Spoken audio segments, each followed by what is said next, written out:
बोलिए प्रेम से श्री सद्गुरु महाराज की जय।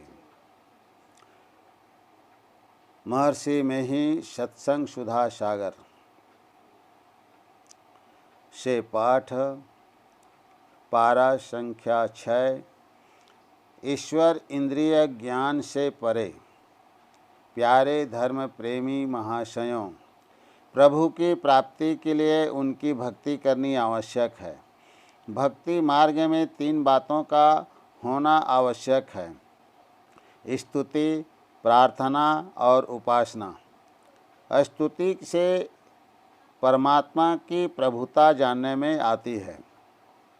राम कृपा बिनु सुनु खगराई, जानि न जाहि राम प्रभुताई। जाने बिनु न होई प्रतीति, बिनु प्रतीति होई नहीं प्रीति। प्रीति बिना नहीं भगति दृढ़ाई, जिमि खगेश जल के चिकनाई। ईश्वर स्तुति के पद्यों में परमेश्वर की जो स्तुति की जाती है, उससे उसकी महानता जानने में आती है। इससे उसमें श्रद्धा तथा प्रेम उत्पन्न होता है। वह परमात्मा अव्यक्त है, इंद्रियों के ज्ञान से परे है। अव्यक्त परमात्मा की तुलना में व्यक्त संत होते हैं। वे इंद्रियों से जानने योग्य होते हैं। गोस्वामी तुलसीदास जी ने कहा है, संत भगवंत अंतर निरंतर नहीं, किमपि मति विमल कह दास तुलसी। इसलिए इस स्तुति के बाद संत स्तुति करते हैं। इसके बिना अध्यात्म पथ कुछ भी जानने में नहीं आता। फिर प्रार्थना करते हैं, अर्थात परमात्मा से कुछ मांगते हैं। क्या मांगते हैं? मोक्ष। भिन्न भिन्न देवता और सब वरदानें दे सकते हैं, किंतु यह वरदान मोक्ष नहीं दे सकते। मोक्ष देना अथवा परमात्मा की प्राप्ति कर देना सिवाय परमात्मा के और कोई नहीं कर सकते। अगर दें तो संत ही दे सकते हैं।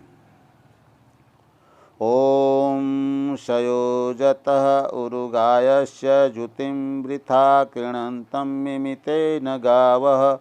पर्णशं वृणुते तिग्मशृङ्गो दिवा हरिर्ददृशे नक्तभ्रीजः। सारांश: ईश्वर को प्राप्त करने के लिए हाथ, पैर, गुदा, लिंग, रसना, कान, त्वचा, आँखें, जिह्वा, नाक और मन बुद्धि आदि इंद्रियां असमर्थ हैं, क्योंकि ईश्वर इंद्रिय ज्ञान से परे हैं। मैं इस शरीर में रहकर भी इंद्रियों से भिन्न हूँ। अगर यह बात कोई नहीं जानता है तो उसे यह जानना चाहिए कि इंद्रियों में चेतनधार हैं, क्योंकि जागृत अवस्था में चेतनधार इंद्रियों में रहती हैं, तभी इंद्रियां काम करती हैं। जब स्वप्नावस्था में चेतनधार सिमट जाती है तो इंद्रियां कुछ नहीं कर पाती, निश्चेष्ट हो जाती हैं। इंद्रियां तो यंत्र हैं, प्रत्येक इंद्रिय का अपना अपना काम है। उसी प्रकार सब इंद्रियों को छोड़कर निज अपना काम क्या है? सब इंद्रियों को छोड़ने पर अपना निज काम परमात्मा की प्रत्यक्षता है। इसलिए अपने को शरीर और इंद्रियों से छुड़ाओ। जिस कर्म के द्वारा शरीर और इंद्रियों से छूटकर रहोगे वह साधन करो। जब तक यह ज्ञान नहीं होता तब तक लोग भूले रहते हैं। परमात्मा की प्रत्यक्षता नहीं होती। 2 भुजी, चतुर्भुजी, अष्टभुजी आदि का दर्शन करना परमात्मा के दर्शन नहीं है। जिससे उस रूप को धारण किया है उसको पहचानो। श्री कृष्ण को उसके समकालीन बहुत से लोगों ने देखा था, किंतु उनके स्वरूप को अधिकारी जन ही देखते थे। राजा जनक जी की सभा में राम को सब लोगों ने अपनी अपनी भावना के अनुरूप देखा था, किंतु योगी लोग उनके निज स्वरूप को देखते थे। जिनके रही भावना जैसी, प्रभु मूर्ति देखी तिन तैसी।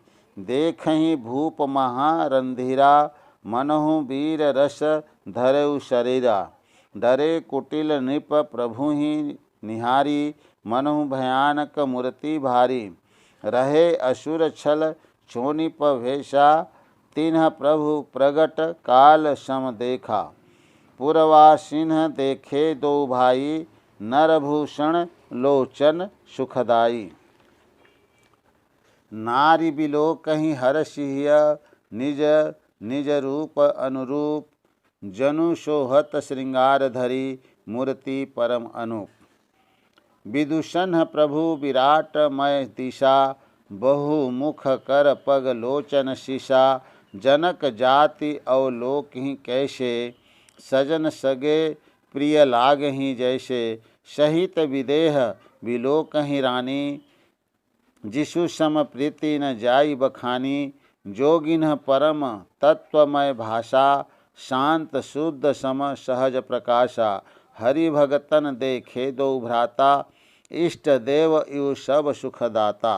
अर्थात केवल संत योगी के अतिरिक्त उनके यथार्थ रूप को और कोई नहीं देख सका। भगवान श्री कृष्ण के संग संग अर्जुन रहते थे, किंतु भगवान ने यह नहीं कहा कि तुमने मेरे रूप को देख लिया, अब काम समाप्त हो गया, बल्कि यह कहा अव्यक्तम व्यक्तिमापनम मन्यन्ते मामु बुद्धयः। परम भावमजानान्तो मव्यावयम ममाव्ययम नूत्तमम्। गीता 7 श्लोक 24। अर्थात यद्यपि मैं अव्यक्त हूँ, तथापि मूर्ख लोग मुझे व्यक्त अर्थात देहधारी मानते हैं, परंतु यह बात सच नहीं है। मेरा अव्यक्त रूप ही सत्य है। फिर जब अपना विराट रूप नारद को दिखलाते हैं तो कहते हैं, तू मेरे जिस रूप को देख रहा है यह सत्य नहीं है, यह माया है। मेरे सत्व स्वरूप को देखने के लिए इससे भी आगे तुझे जाना चाहिए। महाभारत शांति पर्व। अगर अर्जुन का काम समाप्त हो गया होता तो फिर गीता जैसे सुंदर सदुपदेश देकर यह करो कहकर कर्म करने के लिए भगवान क्यों प्रेरित करते। अतः किसी के रूप को देखकर उसके स्वरूप को नहीं जाना जा सकता। गो गोचर जहाँ लगी मन जाई, सो सब माया जानहु भाई। इसलिए सब बात आवश्यक जाननी चाहिए कि उसको अपने से कैसे जानेंगे। जो पाप कर्म से निवृत्ति नहीं हुआ है, जिसकी इंद्रियां अशांत हैं, वह इसे आत्मज्ञान द्वारा प्राप्त नहीं कर सकता। अर्थात पाप कर्मों से नहीं बचने वाले का मन चंचल रहता है, इंद्रियों में बंधा हुआ रहता है, विषयों में शासक्त रहता है। इस कारण वह असमर्थ है, क्योंकि चंचलता के कारण अपने के समेट नहीं सकता।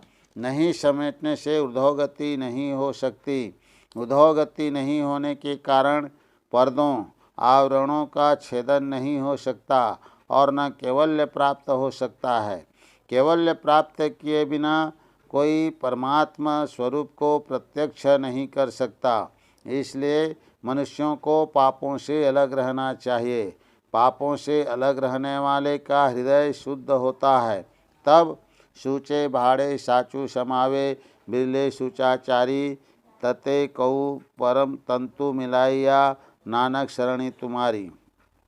बाबा नानक का यह वचन पूर्ण रूपेण लागू हो जाएगा।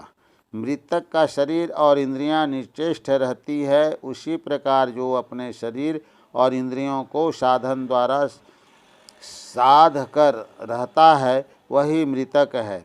मृतक शरीर में नाड़ी नहीं रहती, नाड़ी बंद हो जाती है और मर जाता है, अर्थात शरीर के त्याग को मृतक कहते हैं।